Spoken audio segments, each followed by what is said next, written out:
The US is in a recession, but many people are not talking about it. Is that because they've changed the definition? And although there's not a lot of headlines around the recession, there are some that are saying we are in a worse place than a recession. Now, these are not dramatic headlines or clickbait titles here.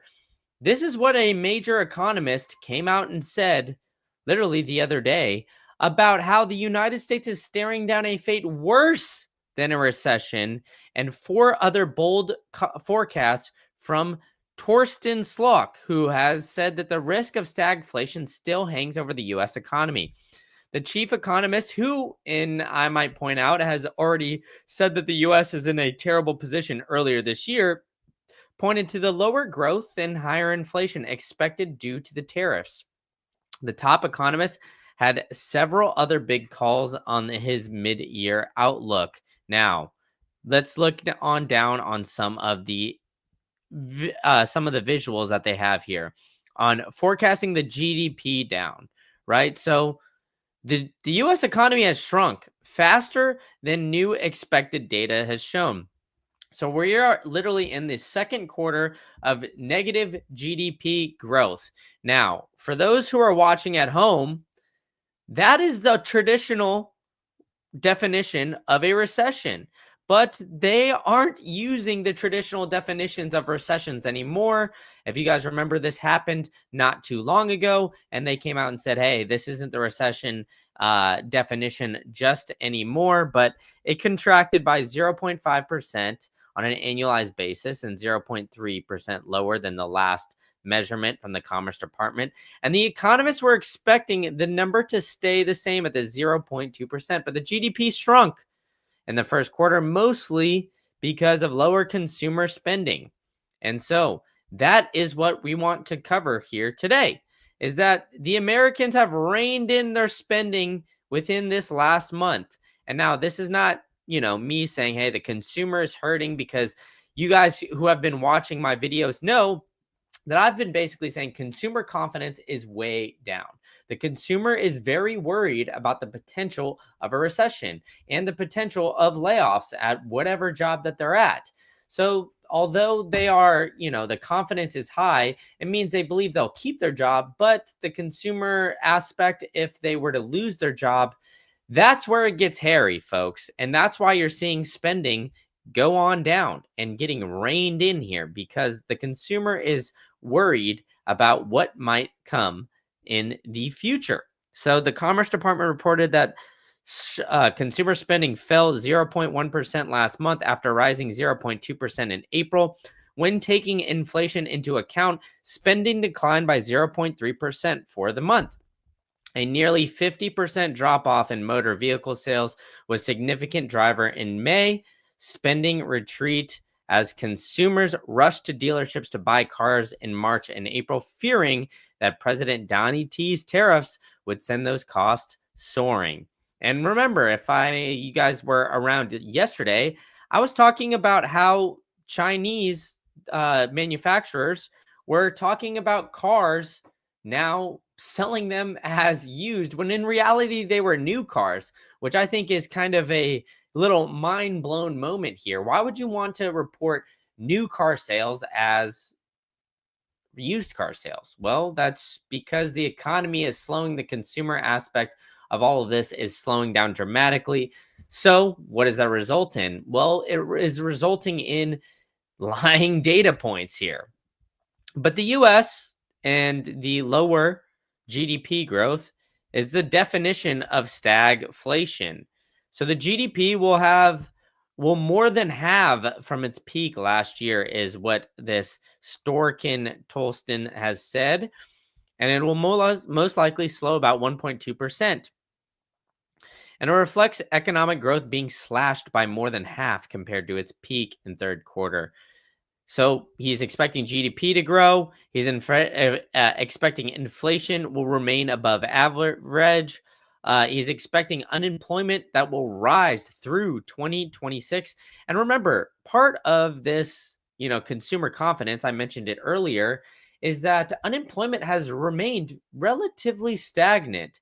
So, although he is saying, hey, you know what, we're going to be in a worse than recession, we're going to have, people essentially get laid off here pretty soon. This is a very interesting data point because we haven't seen any signs of unemployment start to tick up anytime soon. But this economist, who has actually been right on multiple occasions here recently, said that unemployment will rise. And then lastly, he said the economy could still face a recession as soon as this summer. Well, let me check my watch here. Oh, shit, it is summer right now. So are we in a recession? I'm not sure. I tend to think that we are because the US first quarter GDP has now been revised down to 0.5%. And it's interesting because what is happening here? What are we seeing, right? We are seeing that they're getting the data in, they're getting the data in. Hey, we're fine, we're fine, we're fine.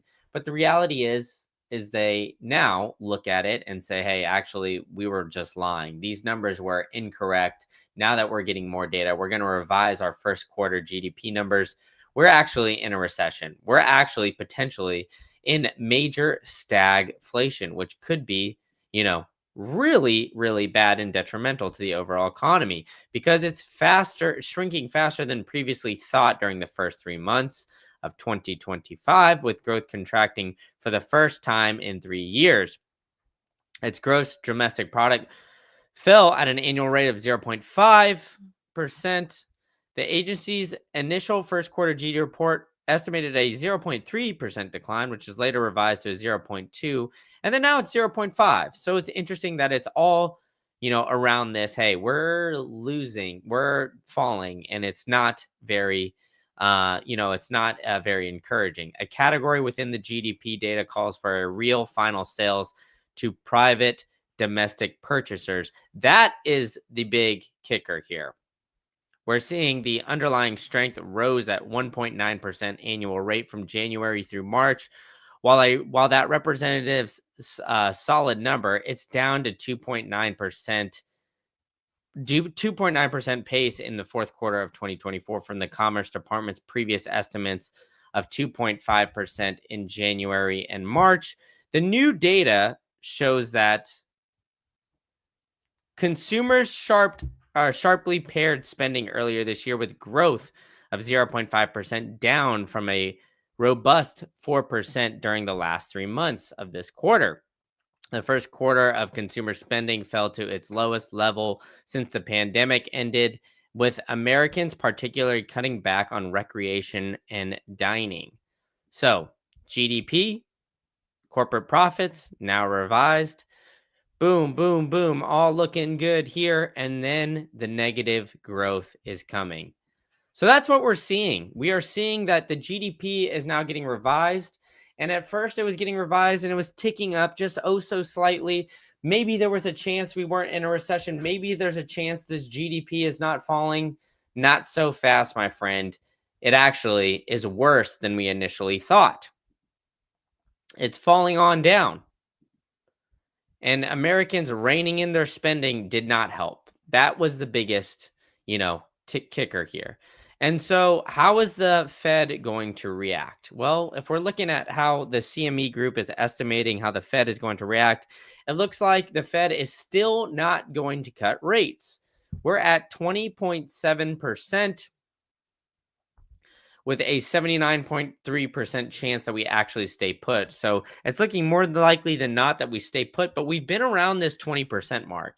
And what do we have that's a little bit different? Well, we have the Fed, Jerome Powell, essentially being ridiculed by all of his colleagues and the president of the United States, and saying that, hey, I'm looking at a bunch of people to interview to replace him.